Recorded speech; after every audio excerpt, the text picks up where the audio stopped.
apparently. All right, here we go.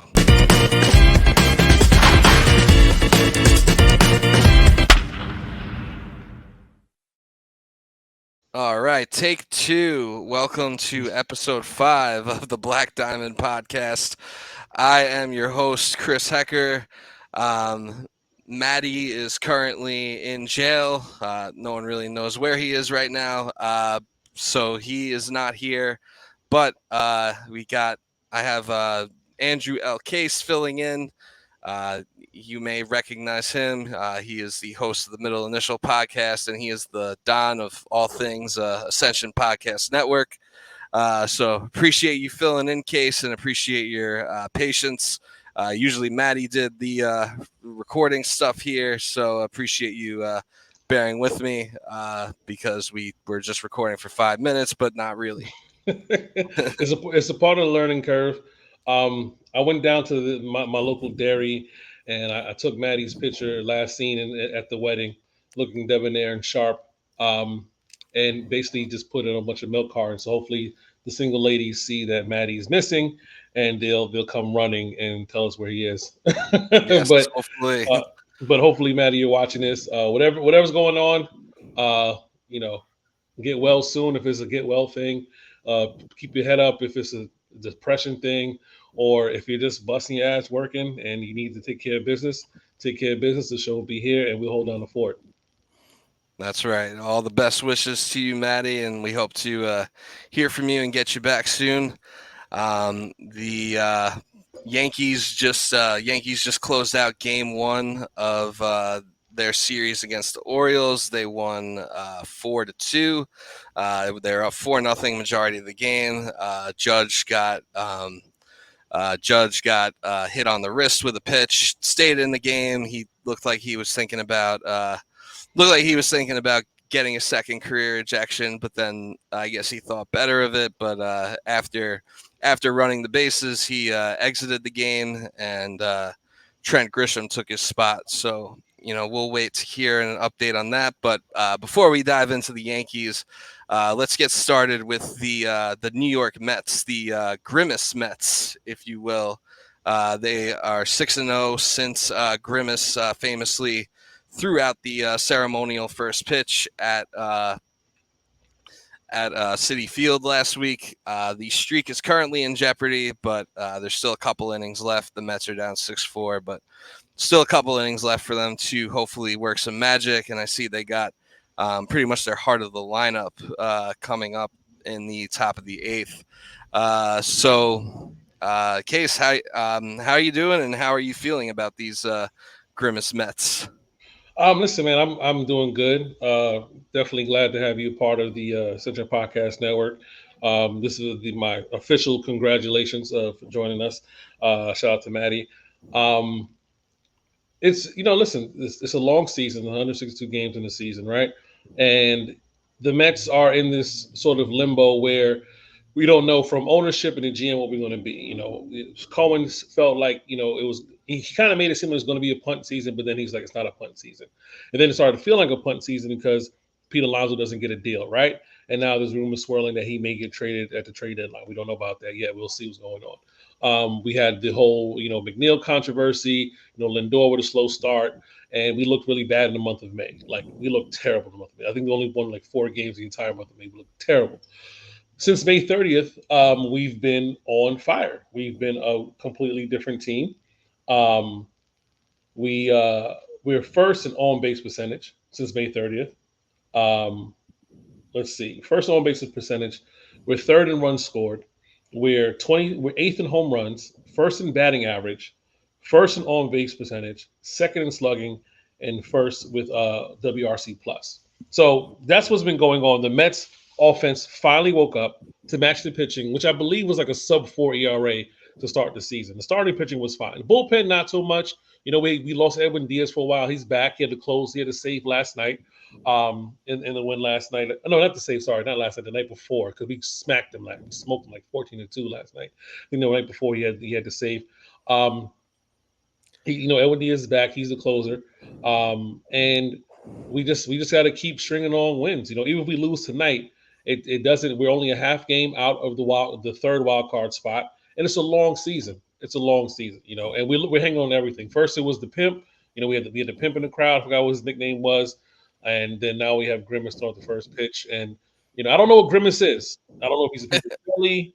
I don't know what item. I know it was Birdie. It was Mary McCheese. It was the Hamburglar. It was the Fry guy. I don't know who the Fry person was. When all of a sudden Grimace came out, and I don't know what Grimace is. I just know he's purple blonde. Could be jam, could be jelly. I never had a grape soda at McDonald's, so I don't know.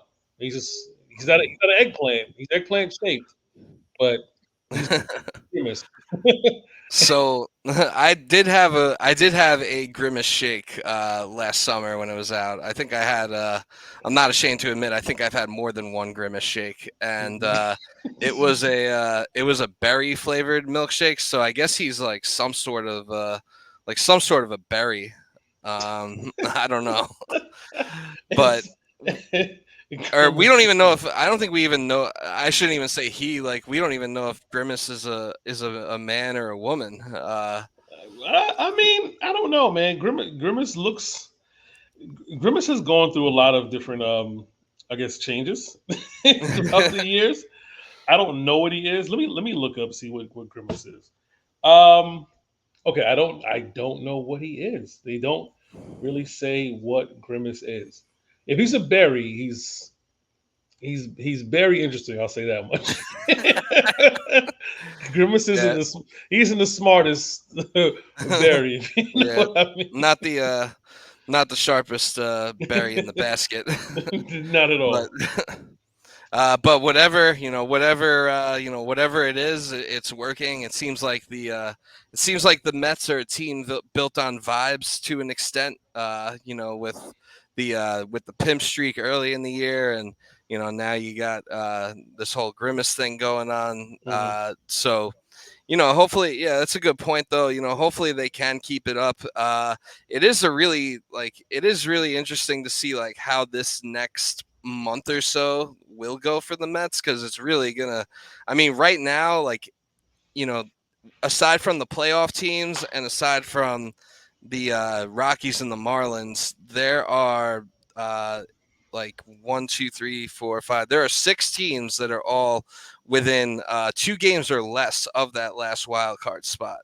Right. So right now the Giants have it, and then it's the Nationals, Padres, Reds, Pirates, who are playing each other right now. Well, Reds won tonight, but they're currently in a 3-game series, and then you got the Mets, and then the Cubs right after them. Then you got the bottom feeders. So, I mean, I know Steve Cohen has alluded to like 2025 being more of the year that they're going to compete and spend money or be like in a more of like a buying mindset. Mhm. But I mean, with the trade deadline looming in about a month and a half or so, um, you know it's this is like a pretty critical month to see like what the Mets do to determine like whether or not they're going to buy or sell. Because right now it's I think a lot of these teams really don't know what they're going to do. And so a lot can transpire between now and then. I mean, I'm sure, hopefully not tonight, but I'm sure at some point this magical Grimace run will come to an end. But yeah, I mean, if they could just keep if they could just keep pace and like keep winning series, and maybe steal a series against a team you're not really supposed to beat. They're actually playing the Pirates in a few weeks, and at the beginning of the season, you probably would have just thought like, oh, that'll just be a cool game to go to. To get cheap tickets or whatever, but it's looking like it's looking like that Playoff series type. could be some pretty big games. So Right. it will be interesting to see how this next year, or how this next month or so does go for them. Obviously, like I guess the biggest question or the biggest discourse right now is like whether or not to trade Pete Alonso. I know that's been a topic of discussion in our Discord channels, and it's kind of become like a little bit more of a mainstream topic over the last month or so. I mean, he had a rough stretch there for a little bit where it looked like you might not even get much, but I kind of think, like, yeah, you might have your, if you're Steve Cohen, you might have your 3-year plan or your 5-year plan or whatever it is. But I mean, I would say, if the Mets are still hot like a month from now, I think you kind of have to keep Pete Alonso, and you might have to take that risk and maybe be buyers, because you really just never know. Like this could be the year, and you might just not know it because you're so focused on like the future. But at the same time, that could also be a very short-sighted way of thinking, and then you lose Pete Alonso for nothing in free agency. So it's Right. kind of a pick your poison, I guess. But The Mets. I think there's an argument for either one, buying or selling. But the one thing they can't do is they can't just do nothing. Well, here's the thing: the Mets don't really have a first baseman in the pipeline that's ready right now, right? So, if you're going to trade Pete, I mean, and I'm not saying Pete Alonso plays an amazing first base, but if you're going to play Pete and you're only a half game out this wild card space, and you're saying, you're the GM, and you're saying that they're a playoff team. Well, trading Pete is not going to make you a playoff team unless you're getting something back in return that's going to push you over. Now, Pete is about to be what? He's about to be 30. Rumor has he turned down $100 and something $1,000,000. I don't know, 100, 160 or something like that. That was a rumor. They turned Yeah, it down. Boris is his agent, and we know Boris has not been great with negotiations as of late. Um, but it doesn't seem like they're trying to make this move to lock in Pete for the long term. However, there's no rush to lock him in. You can still say end of the season, all right, hey Pete, we want to keep you and give him an offer. You know what I mean? It's not like he's going to run out. You still have an opportunity to keep him. My thing right now is, are you keeping Pete because you feel like he's that piece that helps you win a World Series, or are you keeping Pete because of what he's done on the field, and he's a fan favorite. He's an all star. He's a 2-time home run derby winner. face of the Are you keeping franchise, him basically. face of the franchise? Basically, are you keeping him because you want him to get 400 home runs and possibly break? I think who has a team record? I'm not. I think it's Darryl Strawberry still. Do you want him to break Strawberry's record? Right? Like that's what we're talking about, longevity. And I made this argument with Kev. I said, if Pete Alonso was a Yankee, what do you think would happen? He said, more than likely the Yankees would keep him. I said, exactly. It's a no brainer. But he said, well, the Yankees aren't the Mets. I'm like, that's true. But this is part of the reason why the Mets aren't the Yankees, because the decisions that they make that are popular, that would may not better the team, but the fans would appreciate, they're in a position where they may not make it. Now, trading Pete Alonso, does that mean we get better? That's my bottom line. Doesn't mean we get better. Are we going to get a bunch of prospects? Probably not. One, maybe two. No one's giving up the farm for Pete Alonso, right? Um, are we going to get a position player that we need? And what position player? Are we going to go for a starting pitcher? Are we going to get bullpen help? What are we getting out of a Pete Alonso trade that makes us a better team? I don't know. I don't know. Yeah, Now we seen what Texas was willing to give up for for for Scherzer. Scherzer, you know, and we seen and who else? Who we had last year? Verlander. Verlander, Like, yeah, yeah, Houston. right. We seen what teams were willing to give up for old starting pitching. You know what I mean? But that's how desperate teams are for starting pitching. How many teams are desperate for a power hitting first baseman?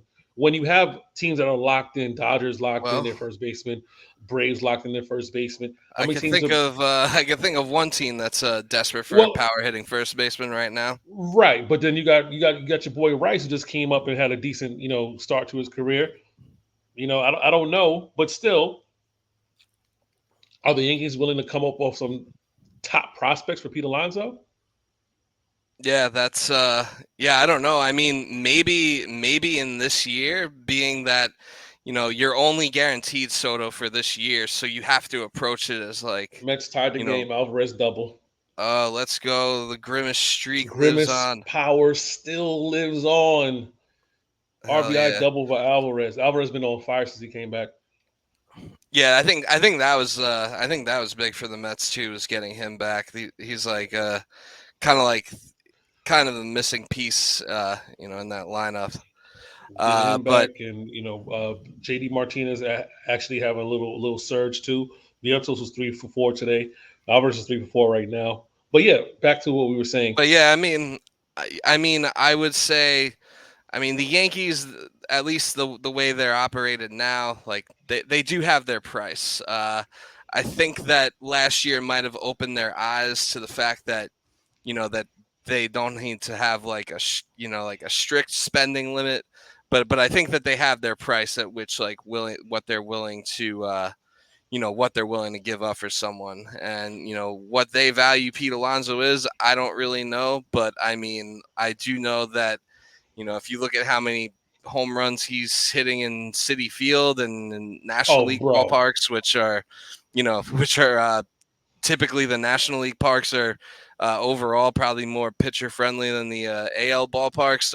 Just imagine what he could do in Yankee Stadium, and bro. If I know that I if know Pete was a Yankee, your lineup would be murderers row times a million. Like you can't yeah. Soto, Judge, and Pete. Come on, bro. Like that would be so unfair if that was to happen. Yeah, but at the same time, like like if the Mets are like, we want Jason Dominguez, like, or someone, someone of that caliber, like, would they do it? I don't know. No, I'd believe no. it if I saw it, but yeah, I also don't really see the Mets trading Pete Alonso to the Yankees, just because of like what that would, how that would alienate the fan base, even if it is a move that could potentially make them better for the future. But Pete would be a perfect New York Yankee. Just let me say that he'd be a perfect New York Yankee because the way he plays and approaches baseball is perfect for that team. I'm not talking about being in the line. I'm just saying Pete, what he represents, is perfect for the Yankees. He will come in. He'll be clean shaven. You know, what I mean, he'll no stubble. yeah, He'll do everything right. He already tries to do that here in Citi Field. He does and says everything he needs to. So it's just one of those things when it comes to Pete. Um, that if that were to happen, even though I doubt it would, it'd be perfect for the Yankees. Perfect yeah. lineup, perfect for And what's as going far as on. like and as far as like the PR, like being a Yankee stuff, like he wouldn't even have to like really worry about that like as much, because like he's kind of got Judge, and Soto to kind of Shield you from everything. steal the shadow and shield him. Yeah, Right, so right. it's interesting to it's definitely interesting to think about and speculate, but yeah, overall, I don't really think it's gonna happen. I saw a list the other day on Instagram. I think like the Bleacher Report like baseball page, BR Walkoff put it out. It was like top 10. It was like top 10 destinations for Pete Alonso if he were to get traded. I think they had the Cubs at number one, which does make sense because they don't really get a lot of power, out of their corner infielders. So that would make sense for them, and they are a team that, in theory, could pay him if they wanted to go that route. But the Yankees were like, I think the Yankees were like 10th on the list, and I think they had the Pirates in there too, which it would make sense as like a rental, but beyond that, I couldn't really tell you the last time the Pirates gave big money to a free agent. I don't think it's ever happened actually. No, I think I want to say they paid McCutcheon some years back before Yeah, he they ended up. always they always get their guys like locked up early. Like they actually did that with yeah, they actually did that with like Brian Reynolds and Key Brian Hayes too. They both have got like 8-year deals. Right, but But it's yeah, I mean they paid Kutch in his prime, and then and then they realized that they were paying him too much and they couldn't compete, so they traded him, and they've kind of been like recovering from it ever since. and also what people I think people don't really talk about also, and this trades in general, the universal DH kind of made the trade deadline a little harder because before it was like, okay, if you can hit but you can't really field, AL. Like we're not trading, we're AL. Like everybody, it was a no brainer. AL, you're going to DH, you're going to DH. Yeah. But now there's universal DH. It's like, we don't really need to trade for you if you're not going to be the type of first baseman we need. Like, you know what I mean? He's not a 5-2 first baseman. He plays a decent first base. You know what I mean? He's not a gold glove or anything like that. He can make plays with the glove. You know what I mean? But he's not the greatest defensive first base. He's not the worst neither. But his value is going to be his bat. And it's not, all right, well, we'll stick you on an American League team in DH. Like, we already have the universal DH, so you're going to have to play some first base, right?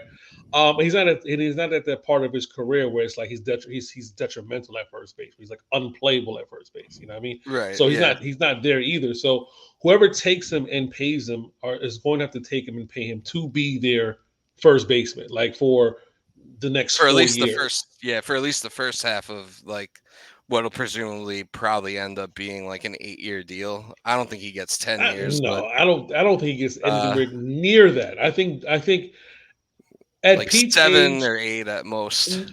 I don't think so. I You think think it's at a his 5? I think 4 to 5. I think at his age, his production hasn't slipped. We're not going to his production hasn't slipped. His worst year was a COVID year, and that doesn't count. So if just his production, even in a bad year, they have him at at 35 home runs, like on average, and that's again that's not fair because Yeah. his rookie 56 in his rookie. I think he had 42 last year. I think he had 49 the year before, and I think the only really bad year was like 35, I believe. I'm not too sure, but Pete Alonso has been solid in the power department, right? So we're not saying like he has a diminishing a power issue. It was a 53, okay, 53, 37 in the non-COVID year, 40 and 46. He has 15 right now. He hasn't really gotten hot yet. So imagine if he has like a 10 home run month, we'll say like in July or something like that. He might finish with 30, 35, 40 home runs this season. If he Yeah. does, if he does In a get to quote unquote 40 down year. in a down, and this is not even really his down year because his down year was 2022 was really his no, actually last year was really kind of a down year. He had 46 home runs, 118 RBIs. And I say down year because batting average wise, he didn't really hit that well last year. But and I mean he played 154 games. He didn't hit that well last year. But it's just saying if this is like another down year and he gives you another 40 home runs, it'll be 3 straight 40 home run seasons. So when he starts to decline power wise, and power is usually the last thing that goes. Is mostly like hand-eye coordination, bat speed. And it's not like Pete has a super fast bat anyway, unless he falls off a cliff. I'm saying he's 29 years old. You maybe have like 4 to 5 more years of really good production as far as power numbers are concerned. And I'm gonna say 4 to be generous. It doesn't make sense to lock him up for 8, 7 years. I don't think if that's what Boris wants, forget about it. No one's going to sign him. No one's going to Yeah, sign it W. yeah, Wants. given Boris's recent track record, he could end up like on a 1 or 2 year deal, like just for like 2 years, $60 million or something like that. Right, Because but that's like what the players and what the agents really want is the years. And maybe we're kind of, I don't know if it's a Boris thing or if we're just kind of like moving away from that as a whole, like baseball, um, like baseball operations people just moving away from those like big long contracts as a whole, unless of course it's like a Juan Soto. I mean, but like he's 25, and when right, does a 25-year-old of that caliber like hit the market? So yeah, I fully expect him to get like at a bare minimum 10 years, like 500 million is pretty much right. like what I'm Some expecting for him. ridiculous. Right, But yeah, I mean, like I don't know if but I don't know if it's a Boris thing or like just a whole league collective thing that they're just like we're not doing this shit anymore. But like yeah, but I mean, I know that the players usually they want those years, and usually the sacrifice that you have to make to get them is that on the back end of that deal, if it is like a 6 or 7 year deal where, in those last couple of years, you're no longer paying for like who they are, you're paying for what they were. So, you know, pool I guess, halls. Yeah, it happened You with know, yeah. Pujols. It happened. I mean, it happened with A-Rod to an extent. Although he Hmm. was just kind of never. I mean, at a certain point, he was just like never really available. Um, but But he did win an MVP, did win a World Series. You know, I mean, he fulfilled whatever he had to do for the Yankees in that regard. You know, he hit a ton of home runs. You look at Mike Trout, who is struggling, he's injured, stuff like that. Like you're definitely paying for what they were. But now with Pete, though, he started the league at 24 years old, right? The most you can probably do if you just continue have like power years, 40 home run years, you could be maybe a 400, 450 home run type of guy.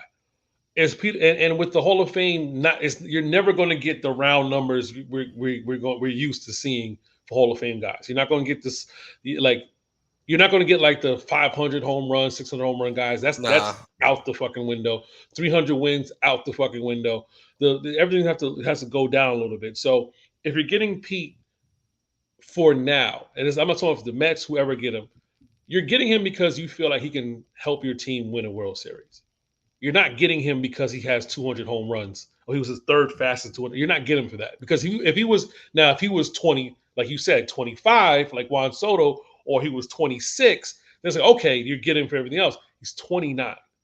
So whatever you get him for now, if you're the Mets and you want to be sentimental, say, all right, Darryl Strawberry had what 371 home runs, something like that. We want you to beat that. You know, we're going to pay you.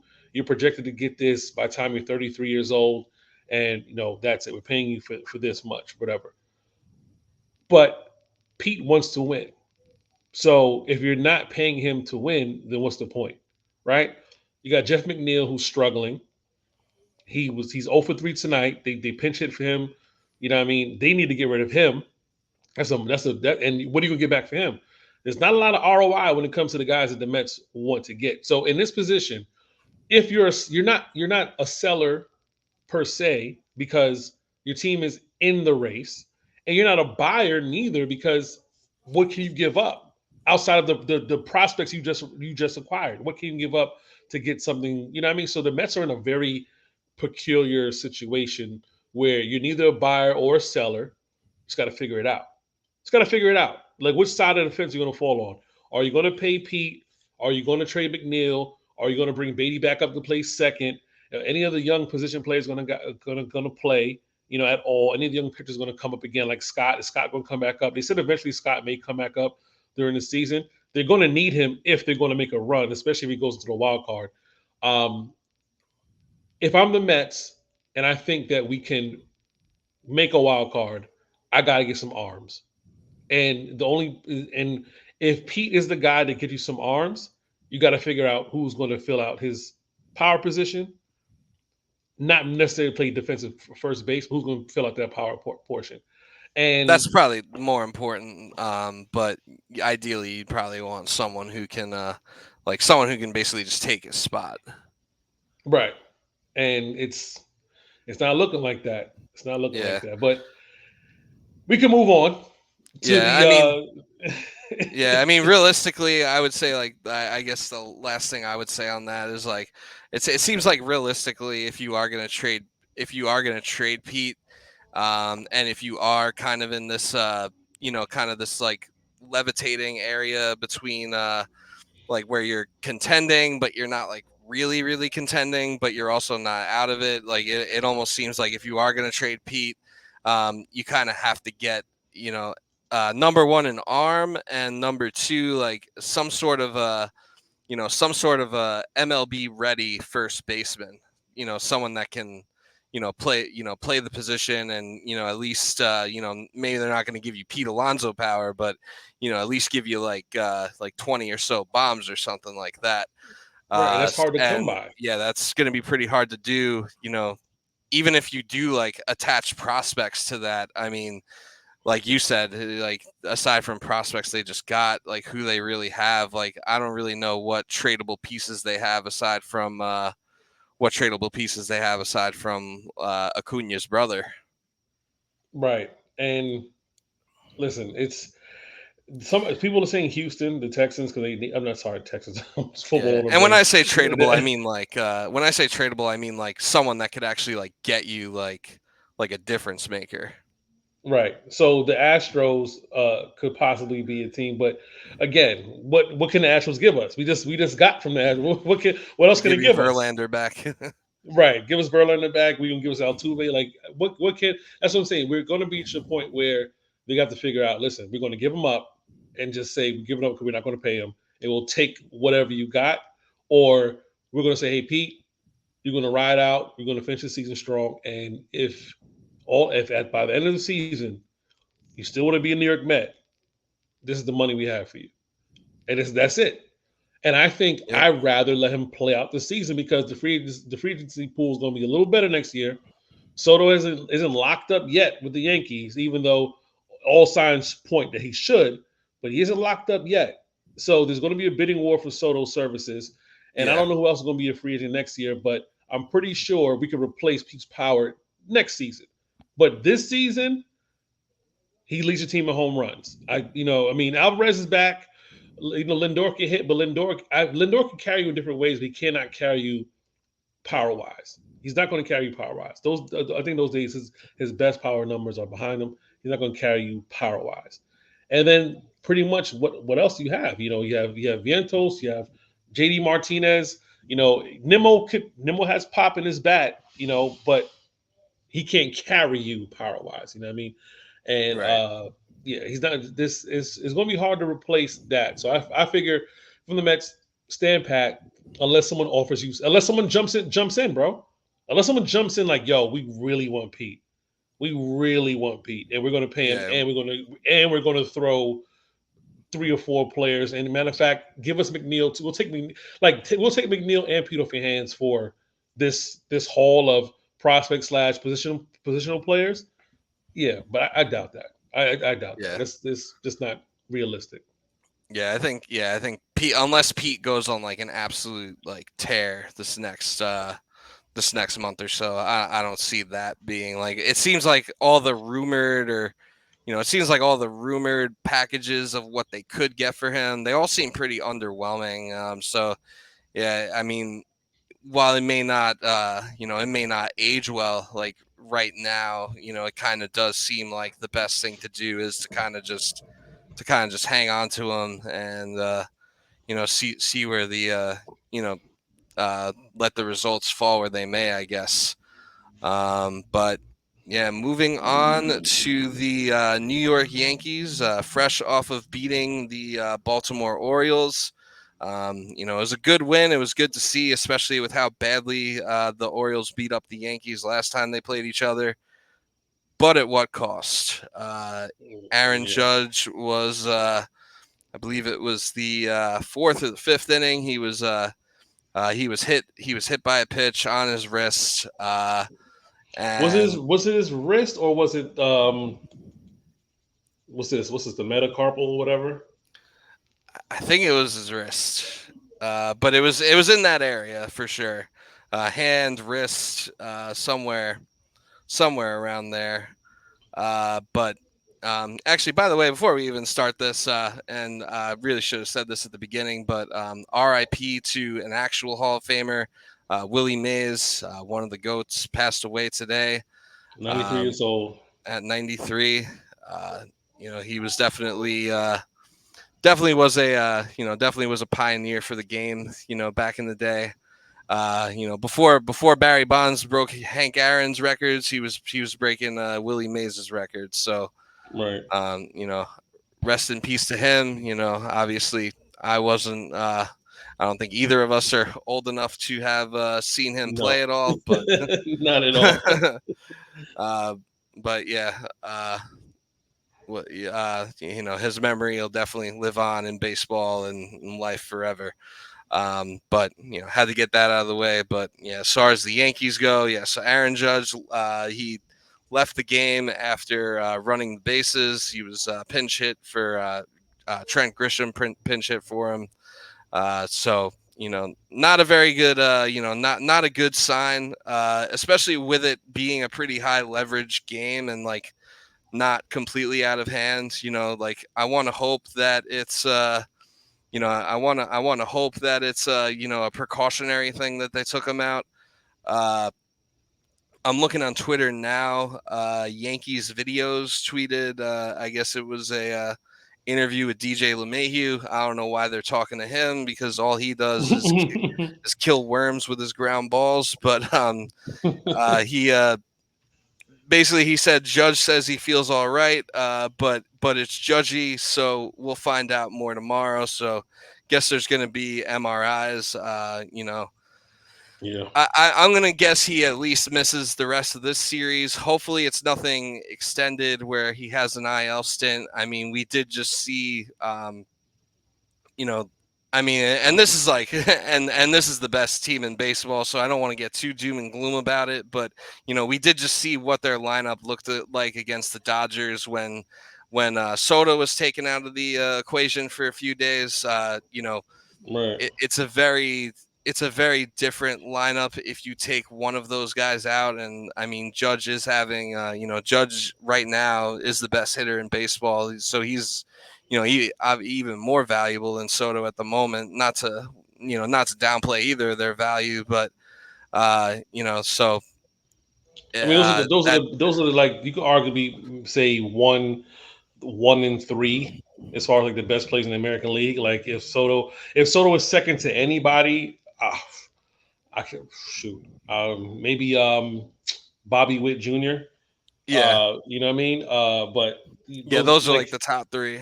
right. So it's like losing judges, but losing judges is bigger than losing Soto. But you can't lose both, either or. You know what I mean? You can't lose both. But Yeah, Judge, yeah. Once either of them are taken out of the equation, it's a different lineup. It's very like it was very 2023 hours, 2023 Yankees hours when Soto missed those couple of games. So I guess we'll know more probably after this MRI. I feel like usually with it seems like a lot of the most injury news seems to be bad news when it comes to the Yankees. Like whenever they have like an update or whatever, I don't know. They're kind of weird about they're kind of weird sometimes about how they communicate their injuries. They'll be like, "Oh, a guy's going to be out." Like last year, it was like Judge will be out for like a few weeks, and it ended up basically being like the rest of the season. So, yeah, we'll see. We'll see what happens there. But yeah, I mean, aside from that, it was great that they bounced back with a win tonight and they were able to hold on after the whole Judge thing happened. I wouldn't be surprised if one of these next two games some shit popped off. With a benches clearing brawl or a meeting of the minds of some sort. But with with that whole thing, but they did just come off of dropping 2 out of 3 to the Red Sox. The Red yeah. Sox might have exposed they might have exposed one weakness of the Yankees while simultaneously accidentally eliminating another weakness of the Yankees. So the weakness that I think that the Red Sox had exposed was they stole 9 bases on Sunday night. Yo, So bro, that was. I don't know if you remember when the Mets had a catcher when Piazza was catching for the Mets, yeah, and teams figured out he can't throw.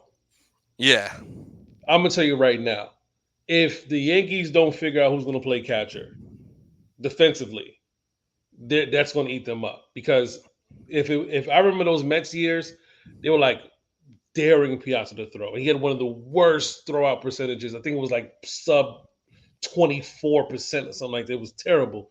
And they just kept going. And you couldn't take him out the lineup because his bat was that important. that was too it was too good. So pitchers had to learn how to hold the runners longer. And you can't do that with the pitch clock. Nope.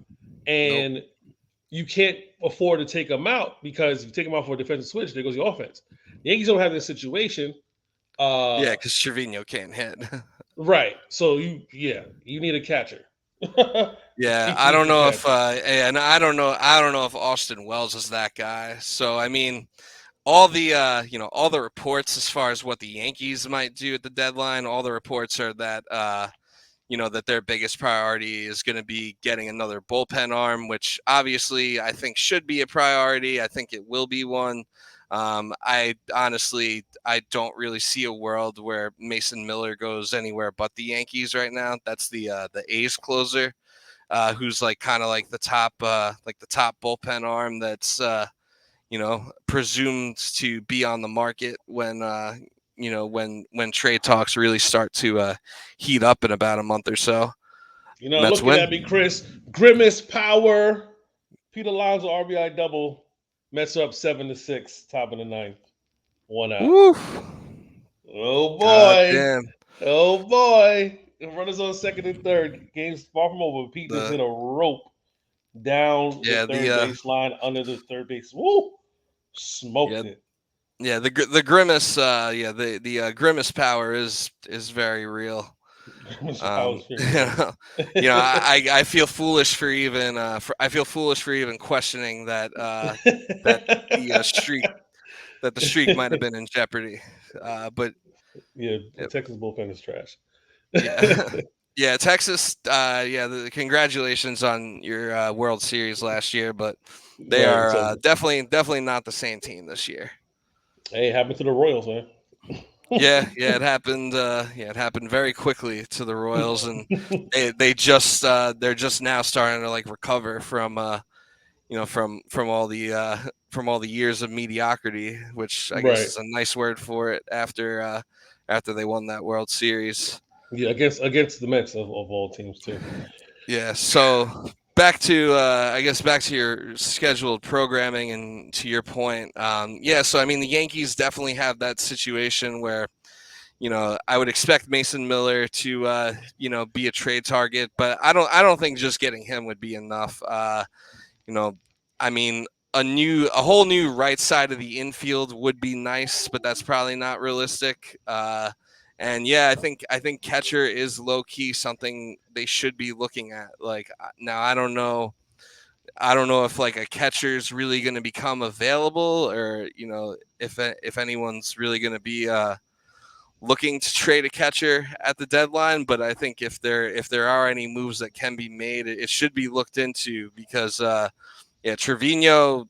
I mean, it was a nice story for a while. He was an all-star a couple of years ago, but I mean, he's next to useless at the plate, and I think the Red Sox exposed a pretty big flaw that he cannot throw and he cannot get the. It's not only that he can't like throw; it's like he can't get the ball like out of his hands. Like Right. he'll like The transfer is terrible. or like he doesn't know when to throw. Like there was one, like I think there was one steal where it was like he could have made. I think it was against the Dodgers where like he could have made a throw, but he just chose to hold the ball. But and then they walked the next guy and like Mookie Betts was coming up and it was like I think they ended up getting out of it and that was the game they ended up winning in that series. But like if he would like if he had made the throw, he would have had a chance to throw the runner out, and then like you're getting out of that inning uh, with a lot less stress than you are if you're allowing Mookie Betts to make a plate appearance. So I think that's definitely a need. Hopefully Brandon Rice. No, Ben Rice. I don't know why I was farting on his name so much. But yeah, Rice, baby. do do do do do do. But yeah, hopefully, hopefully he can provide some stability. He did get his first career hit tonight. It was almost an RBI hit, but it was more of a station-to-station hit to load up the bases. But it was a productive at bat nonetheless because the next batter drove the run home. So hopefully he can provide them some stability. And I mean, I'd say he's already an upgrade over Rizzo. I say put Rizzo on the 60-day IL. Just if you want to keep him around because he babysits Aaron Judge's dog or whatever it is, or then fine. I mean, personally, I think he should be off the team. But if you could just make it so he doesn't have to play, whether that's Ben Rice or whether that's putting Ben in Rice and getting someone else, Putting Ben in Rice. You then put Rizzo in Rice. yeah, put Rizzo in Rice. He's fried. He has been fried since. Unfortunately, he's been terrible. fried ever since that whole thing where he had that collision with Tatis. But yeah, Rizzo left the Red Sox game with an apparent injury. He had a collision with the first baseman. Right. So I think he's out for 4 to 6 weeks. Lot of injuries all around the league with Rizzo. Yamamoto's on the IL. Mookie Betts is out 6 to 8 weeks. But the Dodgers have such a Acuna's out for the season. Yeah, Acuna's out for the year, and I mean, and we had that run on pitchers who were just going down like flies in the first month of the season. Right. No, I mean, listen, like I say, like I tell Jude all the time, Carl Catchell, it's a 162 game season. You can't take the start of the season seriously. Just like people were like, "Oh, Aaron Judge is done. What's wrong with him?" Oh yeah, it's like, bro, it's April. Like you can't take April. It's not even warm out. Right. A lot of these hitters don't start hitting until the temperature goes above 75 degrees consistently. Right. There's guys who consistently hit or just better when summer comes. You know what I mean? So you can't take it serious too early. The only thing you want to take serious is the season ending injuries, stuff like that. But it's a long ass season, bro. It's a 5-month season. Like it goes 6-month season. It goes on forever. Like baseball goes on all the way until October. It goes on forever, bro. So if you're worrying about, oh, this guy's out in April, he may be back in August. And by the time he comes back in August, you might need him for the stretch. And then of course the rosters expand for the playoffs. So you don't know what's going to happen. And to me personally, get the injuries out the way early. Get them out the way early. Yeah. And that way when it's warm outside, your muscles are loose and everything like that, you're ready, because once it gets cold, depending on where you at, especially from New York, these are not dome stadiums. Citi Field is not dome stadium. Yankees Stadium is not a dome stadium. If you got to play a playoff game in September, I mean, the weather hasn't been unseasonably cold, thankfully, in the past few years. But I remember watching teams play in the playoffs with long sleeves and shiesties on and stuff like that. Like it gets friggin' cold, you know what I mean? And that works to our advantage. Like you play a team like the Dodgers, in the playoffs, back in was that 2015, stuff like that works to your advantage. But it's a long, arduous season, and it's no need to panic or hit the panic button early. You know what I mean? Especially when teams like Baltimore, who last year seemed like they were running away with the division, all of a sudden, the Yankees are right back in it. It's things happen. And American League East is a tough division. It's a tough division. Like you have the Rays, who aren't that good this year. Boston, who's okay. You have Orioles, and you have the Yankees. You know what I mean? But still a tough division. I mean, I think what you had 3 teams over 500 last year, or was 3 or 4, 3 out of 4. So last year, I think, I think only the Red Sox were under 500 last year. 7 in a row. Grimace power. Diaz gets his 7th save of the season. Pete Alonso with the game-winning hit. There you go. Do you want to trade that? You don't want to trade a guy who just hit the game-winning RBI. You don't want to get rid of a guy like that. It's going to be a tough decision for the Mets to make come trade deadline. But I think the Yankees are in a better position to say if we need to go for somebody, especially a catcher, because you guys definitely need. Well, you have Rice right now. We don't know what he's going to be, but like Kev would say, the Yankees have probably the worst corner infield in the American League, right? I don't know if they all of baseball, but in the American League, they have the worst corner infield. You have LeMahieu, who just beats everything to the dirt, and you got Rizzo. Well, now Rizzo's out. Yeah. The Yankees should be buyers in the trade deadline. That's a no-brainer. They should be buyers. You have 3 positions that you could fill. You probably only really need to fill. If I'm being honest, you definitely need a bat. I would go a bat and a defensive catcher. I'm not. I don't know how good he still is. What's Gleyber Torres doing these days? So Gleyber Torres, he started the season like really shitty, like to the point where he was looking unplayable too. And I mean, his defense is still pretty bad. Like I feel like anytime like I don't know, pretty much anytime someone in the field is like, anytime someone's fucking up defensively, it always seems like Gleyber Torres is there or very nearby. But he over the past month or so, he's actually turned it on pretty good. I'm not sure if it ended or not yet, but he was on like a pretty crazy. He was on like a pretty crazy streak of like getting hits or getting on base. So he's been a lot better as of late, but he's still kind of he's still kind of lacking the power. Like I think one year, I think like 2019, he hit like 38 home runs or something like that. Mm-hmm. Balls were probably juiced or something back. Balls were probably still juiced back then, but he is not he's not really hitting home runs, but he has been getting on base at a much higher clip than he previously was. So he's actually, yeah, he only has like 5 home runs on this year, but he's actually kind of turned it around, and he's kind of turned into a pretty useful piece offensively for the Yankees. Right. But you guys definitely need help in the corner infield. Definitely need help at catcher. Yeah, If I'm the Yankees, I mean your pitching is fine, bullpen is fine. From the yeah, Yankees, I'm buying. those honestly might be, yeah. I mean, the Yankees are definitely buying. I would say, I mean, those honestly probably are higher priorities because I mean the Yankees already have a really good bullpen. Getting Mason Miller would make them like an over the top, like probably the best bullpen in the American League, if not all of baseball. Um, but those are some serious weaknesses that they do have at the at the corner of the infield. Uh, you know, they definitely need someone behind the dish who can either play defense or hit.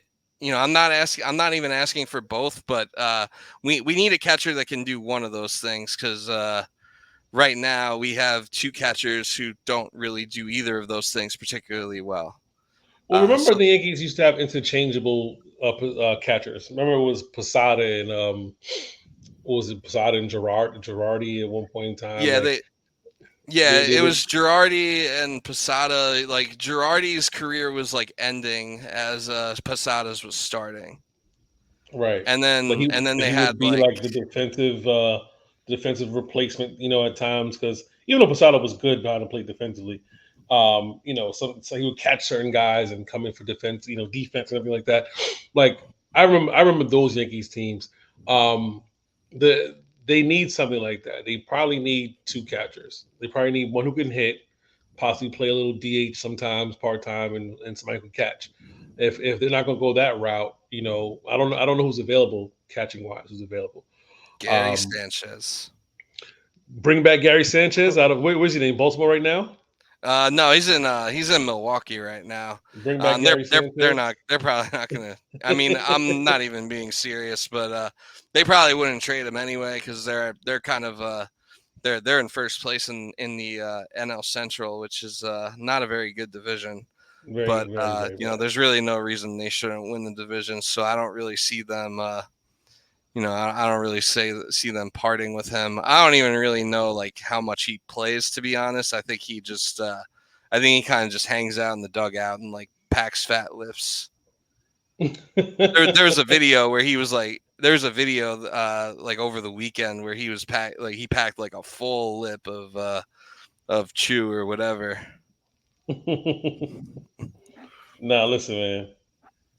Um, this is going to be a long, long, long season, and I don't know who's a clear cut favorite right now outside of the Yankees, and possibly the Dodgers. But again, another Mookie Betts injury. The Dodgers are one of those teams where it seems like every year they put together a super team and it doesn't work completely all the Yeah, way. It's too early to call. It's too early to call. The Mets had won 101 games a couple of years back and then lost a wild card. And pretty much lost a division, which they should have won.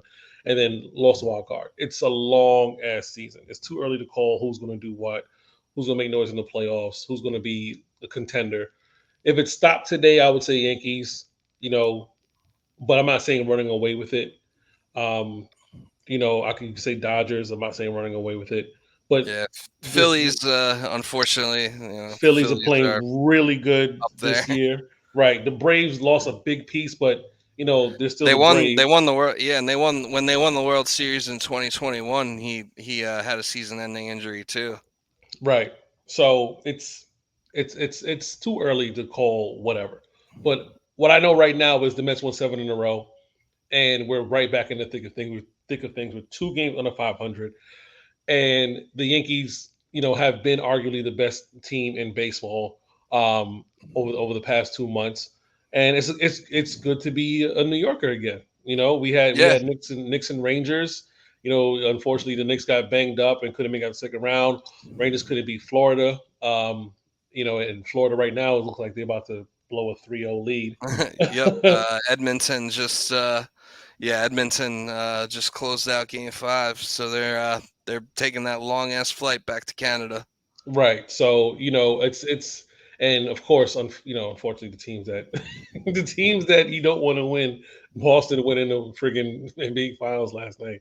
You got to hear Oh, about that for the whole summer into the next season. But it's good to be in New York right now. Unfortunately, the Red Sox, beat the Yankees in the series, the past series, and I think what they said 13 out of the last 15 versus the Yankees. So they play them tough, but that doesn't mean anything about that doesn't get them to the playoffs. So, there goes your World Series, Boston fans. If you beat yeah. the Yankees, whoop de freaking do. But there's a lot to look forward to this season, man. I would love for the Mets and the Yankees to both make the playoffs and both make a decent run. We're not going to get another Subway Series, World Series for a No. while, but I would Yeah, just it's love. always baseball as a whole is always I like whether you're from New York or not, it's hard to deny that baseball's like just it's better for baseball when both New York teams are good and both teams are in it. Right. And they need to put Houston back in the National League. I don't know why they brought Houston back to the American League, because I would have loved you would like to see Houston and Texas have an opportunity to go to World Series against each other, Yeah, but they put them back in the American League, and I'm like, they never had that idea with the Mets and Yankees to split them and put them in the same league. But yeah. Like imagine if the ALCS last year was the World Series. Like it would have been such a better That'd have World been Series. that'd have been nuts. It'd have been nuts if that was the case. But they moved the balance of power or whatever. And I don't think MLB plans on expanding anymore. Oakland is going to Las Vegas. If Yeah, that's and still if that happens, yeah, right, if it that's still seems a like thing, every day there's like a new complication with that. right?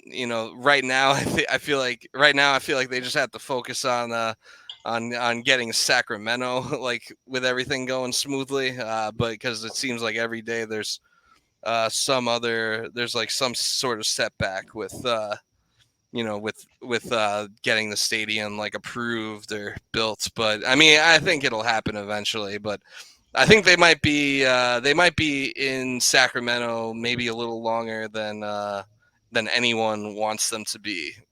Whether that's them, whether that's Rob Manfred or the fans, whoever's involved. I think they might be in Sacramento like a little longer than they want to be.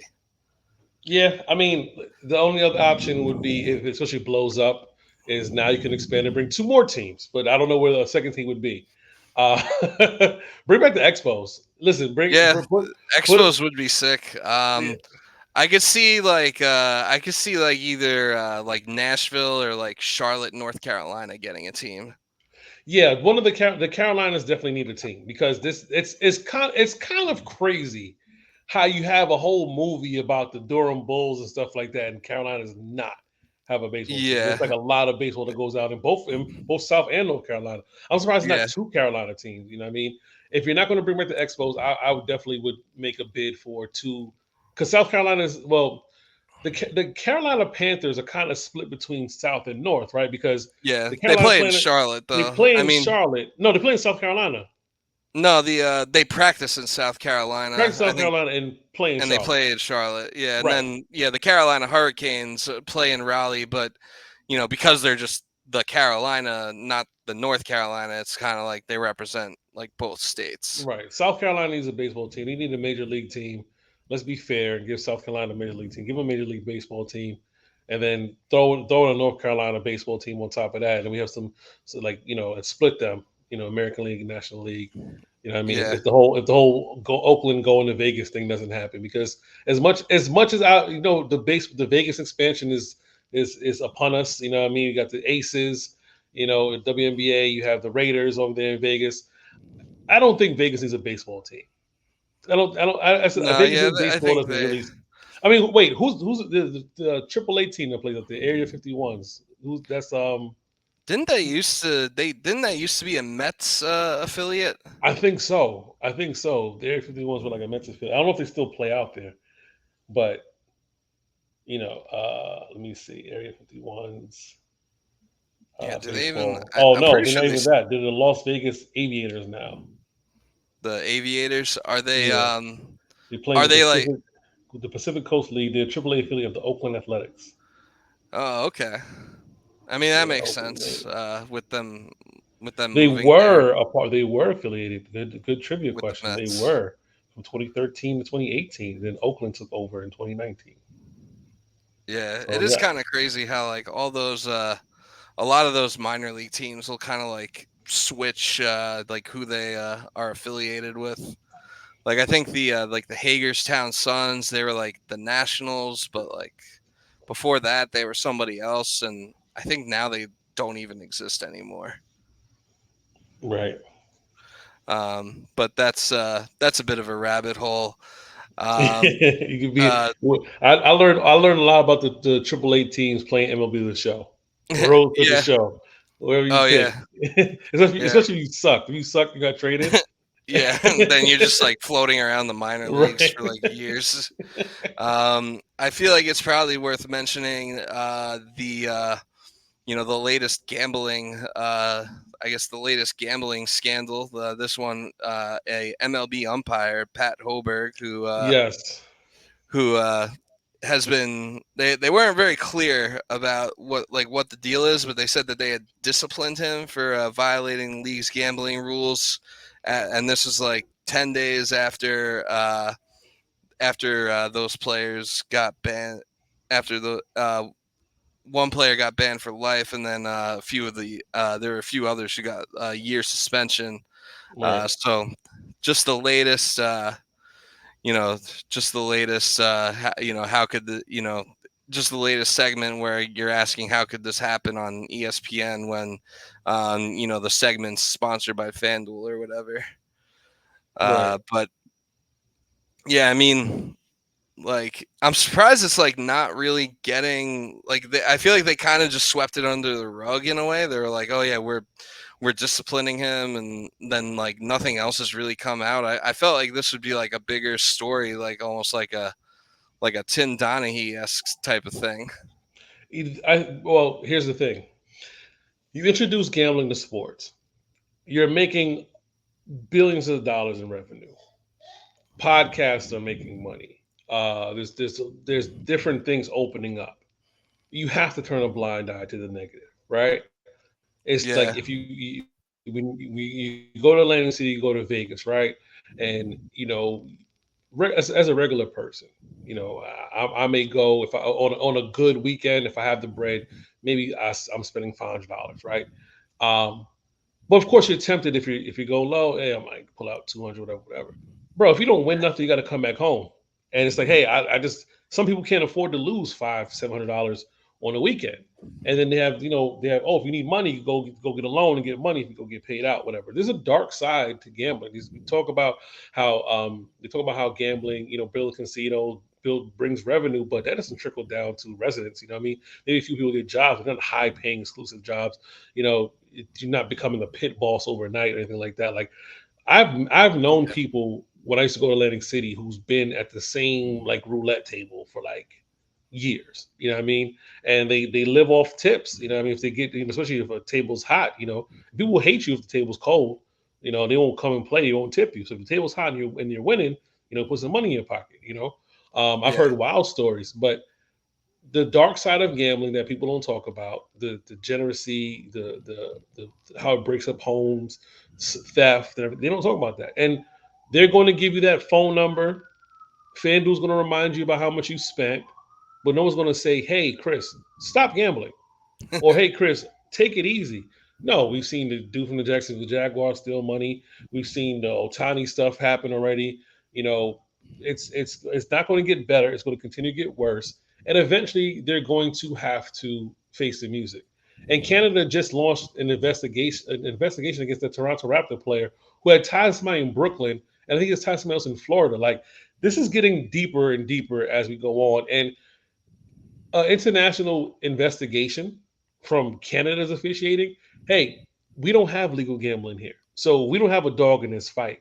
So we can definitely dive deep and definitely start asking, "Hey, America, we need assistance for this." I mean, it could get real nasty. So that's the way I look. I looked at it like that from the jump. Like, this is going to get worse before it gets better, and eventually, sports is going to say, "You know what? No athletes can gamble.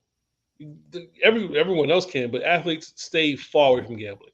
Do not, like, it's gonna have to, they're going to draw a line. I don't know Yeah. how hard, because there's a lot of money being made, but lines gonna have to be drawn. Especially with a name as prominent as Otani getting caught up. Yeah. Yeah, Yeah, and I mean, if we're being for real, Otani. I mean, we'll never know for sure, but Otani probably did gamble. I mean, when you watch like that, before, I guess he's in jail now, but when you uh, when you watch that like Mizuhara interview where they're like asking him like if like Otani gambled, and he's just like, oh no, he hates gambling. It's like, yeah, you just told me everything I need to know. right. Thanks for the insight, but Yeah. yeah, it's. I mean, look, we had the whole thing with Pete Rose, and Pete Rose has been begging to get in the Hall of Fame, and they're probably going to do it after he passes away. Yeah. And it was crazy. I don't believe the story goes. Bud Selig was going to let him in, and then Bud Selig passed away. Yeah. Okay. And I have an update real quick. My friend texted me, said that the X-rays on Judge are negative. So, good news, phew. good news, good news. Hopefully, it was just a little bruise. Like you say, he probably missed the rest of this series. But I mean, that's his release hand too. What it looked like, right? That was his release hand. Yeah, I Um, think it was his like his left hand. right. So you definitely, especially as a right-handed batter, you don't want to. You know what I mean? You're gripping. Up Yeah, here, because I'm a lefty, and your grip is going to be, of course, your offhand, but your release hand, bro, like, your follow through, depending on how you release, and Judge does release with one hand. It doesn't. You yeah, don't want to hurt that.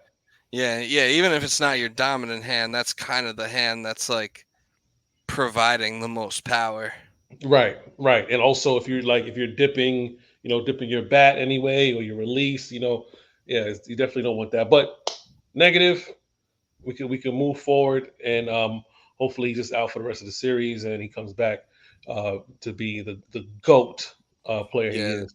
yeah. Be the goat against the Atlanta Braves. Please beat the Uh, Braves. yeah, yeah. Hopefully we can help you out there. Um, I guess that's pretty much everything that we set out to cover. The last thing I'll leave you with, I would like to make a PSA. I know you said you haven't really indulged in it at all, but I'll say this. So NBA Finals, probably one of the most boring NBA Finals in the last decade.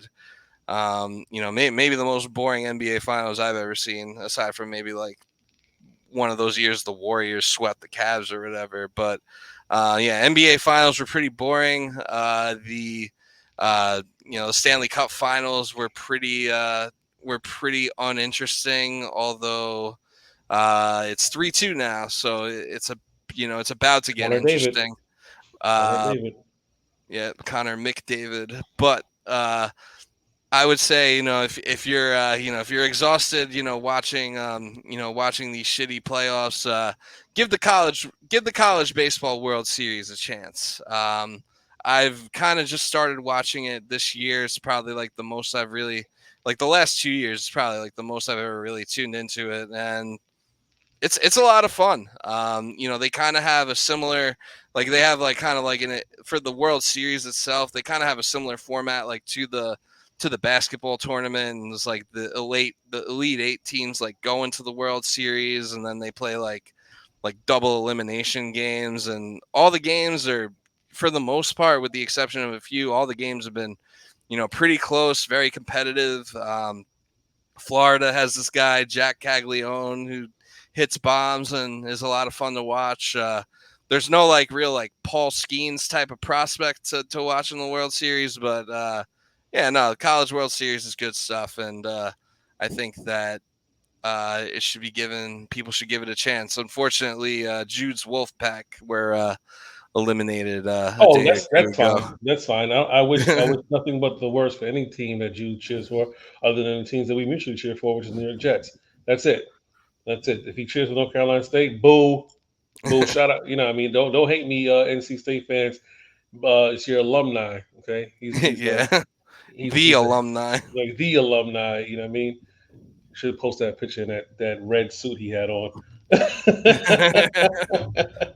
But yeah, definitely check that out, man. If you're into baseball, College World Series, may see a future MLB player, maybe a future Yankee, maybe a future Met. You never know. Yeah. I'd say Caglione's probably like the guy to really watch out for. I think there's others. I'm pretty sure there's other players that are like pretty, in the World Series that I'm sure will at least crack an MLB roster at some point. Yeah, baseball's just too freaking deep for me, bro. That's all because Yeah, players there's players come from all over, like college, because international, international. fucking Because I remember when you talking about Bryce high Harper. school. Right, I had the Sports Illustrated when you talking about Bryce Harper, and I Yeah, think he what was he was drafted at like 17. right. And I think at that time when they was talking about me, he was like 14 or something like that, 14, and it was like 14, 15, and he was talking about like this dude's just hitting ropes, like 500-foot tape measure shots into the desert and all that shit, right? And he said it, and this is I remind Kev every time. I said that's supposed to is to find that Sports Illustrated article and look at Bryce Harper. Tell everybody, I know I'm going to be a New York Yankee, and then watch how the Yankees just ignore. Yeah, even when Yo, they could have had him and could have used him, if we're being honest. Like in 2019 when he was a free agent, it would have been very reasonable if the Yankees would have gotten Machado or bro, Harper. he And claimed it, bro. He said it in the article. He said, I know I'm being drafted by the Washington Nationals, but I want to be a New York Yankee. I'm going to be a New York." And he basically said, I'm going to be a New York Yankee. And I was like, oh my God, this is going to happen. He's a free agent. Washington didn't sign him. Yankees about to get him. And it doesn't happen. And I'm just like, holy shit. Like yeah, really, like he called it. He called it from as a teenager. He called it. He's going to be a Yankee, and it's crazy. And I only bring that up just because we're talking about like all the prospect stuff. I used to see guys from all over. It's rare that you see a guy who actually played college World Series stuff like that, and like when college players go to the league. I think become like a star. right. I think David Wright he did because David Wright went to Virginia. I remember that he played. I remember him being in Virginia, and I remember him playing in the I think it was the unders, the 21 unders for the Olympic team or something like that. But I remember him playing. He played for Virginia. I remember them talking about him and Jose Reyes on that same time when Jose Reyes was in Dominican with Dominican Republic, and I was as happy as a pig and shit when they both got called up, bro. It was the best, bro. It was the best thing ever. Best, some great times. Could have got more. Wish you got more out, Yeah, but it is what it is. yeah, for sure. But yeah, no, this has been good. I guess Case will be filling in for Maddie until he hopefully comes back. Hopefully sometime soon. But it's good to have you in the meantime, and we apologize for the lack of content lately, but we are back on the saddle. Make sure you make sure you follow us on Twitter at BDPod24.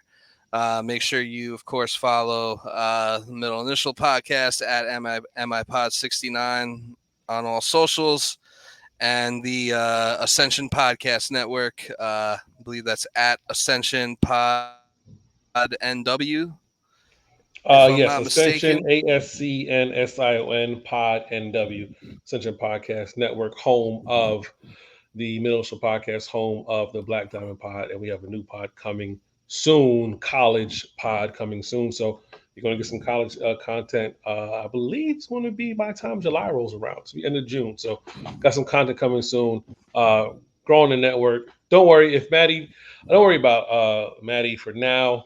I'm here to fill in, and I'm also going to try to get some guests. So maybe like Jake Brown from the who works for the New York Post and covers the Mets.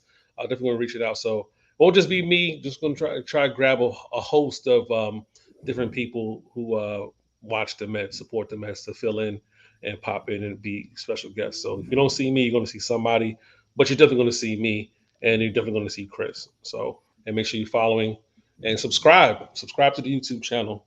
If you rock with us Yes. for this long, subscribe to the YouTube channel. Yes. Subscribe to Black Diamond Pod channel. Subscribe to Middle Initial. And we will see you next time. Peace.